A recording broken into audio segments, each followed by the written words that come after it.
Hi, I'm Kristen Rosa, and today we're going to talk about how you can advocate for yourself and your child after receiving a prenatal diagnosis. So let's start with my story. I was pregnant with boy-girl twins, and at my 19-week ultrasound, I found out that my little boy had a very serious congenital condition, and the doctor gave us no hope that he would survive. He had about a 25% chance of survival with treatment, zero without. After they explained the condition and they told us all the many things he might have to, deal with, all the health concerns if he survived, they then offered us abortion. And that's it. They didn't talk about treatment, they didn't talk about palliative care, they just offered us abortion. And we were not expecting that at all. That was the last thing on our mind. And it wasn't right. Our son deserved so much more than the offer of abortion because his life is precious. And we as parents deserved so much more than that. We went into the clinic that day expecting to receive care for myself and my unborn children. And instead, they wanted to just take his life and at the same time put my daughter's life at risk. And so they deserved so much more than that, and so did my husband and I as parents.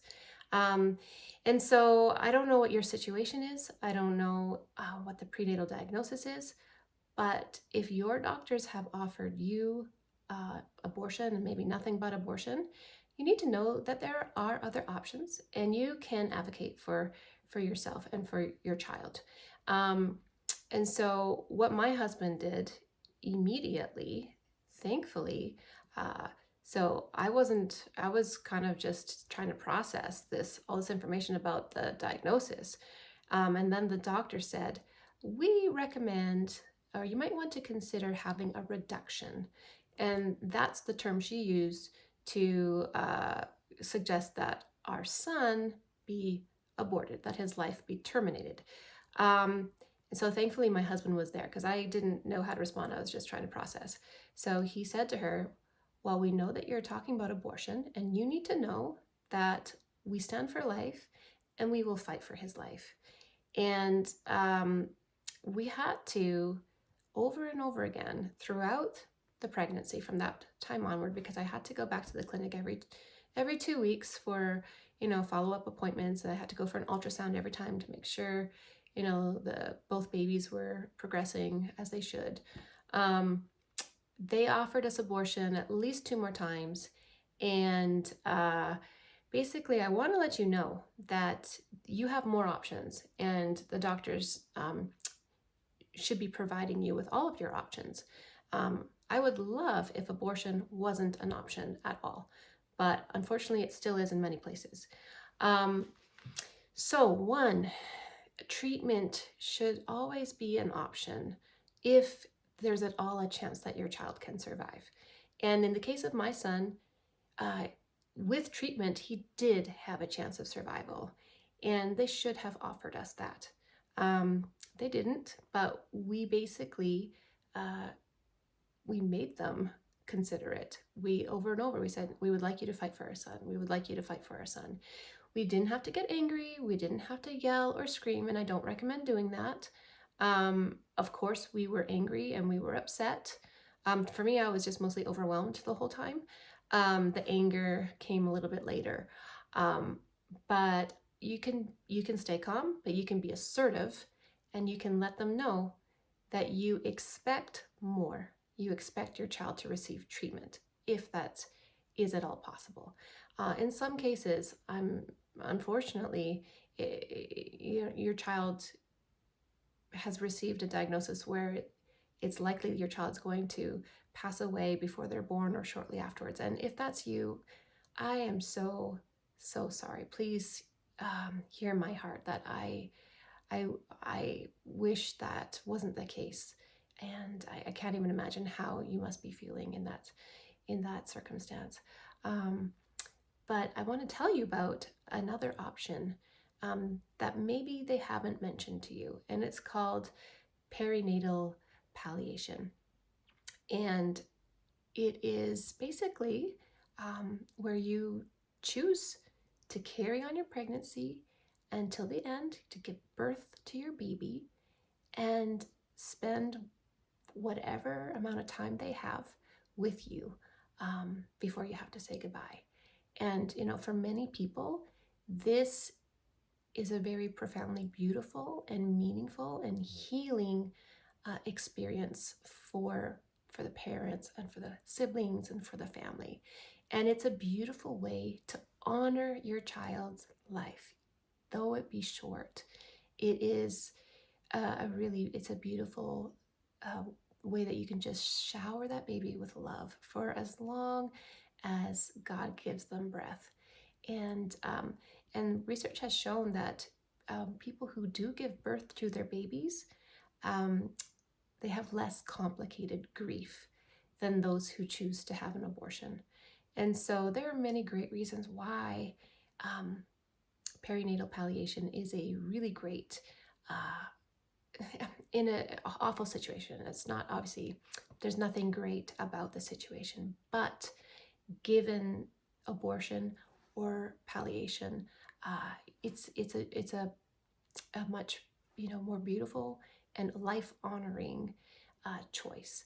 So I recommend you go to a website called perinatalhospice.org. Perinatalhospice.org. There's a lot of information on there that can help you out. Most hospitals do offer some sort of perinatal hospice, and so you can ask your healthcare team about that, ask your doctor. If they haven't offered it already, definitely ask them to give you more information. And but I just want again to say I'm so sorry that you're in this awful situation, and I can't even imagine losing a child. But I want you to know that there's always hope, and God is with you in this hard time. And it might seem that He's not loving, that He's not kind, and you might be angry and wonder why God is allowing this. And you know what? I don't know all the answers, but I do know that despite this storm that you're in, He is good and He's still faithful, and you can put your trust in Him, and He can help you through this really, really awful time. So my advice basically to you is stand up for your rights as a parent and the rights of your child to receive care and to receive a life-honoring birth, right? Your child does not deserve abortion. Their life deserves to be celebrated and honored. They deserve all the love that you can give. And and you know what? You can do it. You might think that you won't have the strength to give birth to a baby that is not going to make it. But I encourage you to consider it, to consider the joy, the bittersweet joy of holding your baby, getting to meet your baby, getting to see their little face. Maybe you don't know yet if it's a boy or girl. You'll be able to see that it's a boy or girl. You'll be able to name your baby.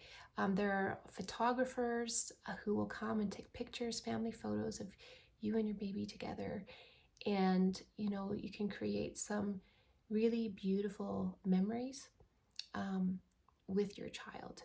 So, or if treatment is the option, and your child is going to be spending time in the hospital, perhaps a long stay, there are supports out there for you as well. And you can also go to prenataldiagnosis.org for information about just different supports, and there's people there that you can call and connect with if you need support. And lastly, I just want to tell you about my book. I've written a book called Saving Nate, Choosing Life After a Devastating Prenatal Diagnosis. You can go to my website, kristenrosa.com, to find out more about that. And I wrote this book to help families who've received a prenatal diagnosis, to just give them hope as they go through it, to help them, encourage them to, look up and put their eyes on Jesus and trust in Him no matter the outcome. And so I hope that this book might be a blessing to you. And if you ever want to reach out to me, there's an email on my website, and you're welcome to just reach out and I'd be happy to talk to you. So thank you so much for watching this video, and I hope you have a good day and God bless you as you go through this pregnancy. And just remember that there is always hope in Jesus.